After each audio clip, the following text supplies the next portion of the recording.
Tonga జనాభా 1,05,000 మంది ఉంటే దాదాపు 80,000 మంది ఈ పేలుళ్లకు ప్రత్యక్షంగా ప్రభావితమయ్యారు.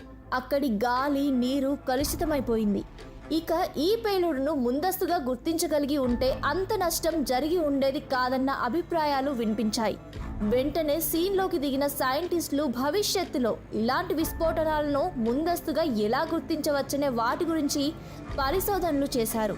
టోంగా అగ్నిపర్వత విస్ఫోటనానికి ముందు ఒక ప్రత్యేకమైన భూకంప తరంగాన్ని అగ్నిపర్వత పేలుడు కేంద్రం నుంచి 750 కిలోమీటర్ల దూరంలో సైంటిస్టులు గుర్తించారు.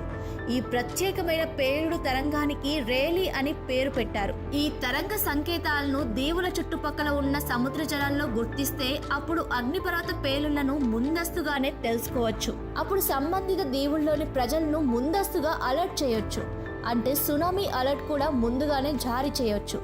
శాస్త్రవేత్తల పరిశోధనల కారణంగా భవిష్యత్తులో అగ్నిపర్వతాల పేలుళ్ల కారణంగా జరిగే నష్టాన్ని గణనీయంగా తగ్గించవచ్చు.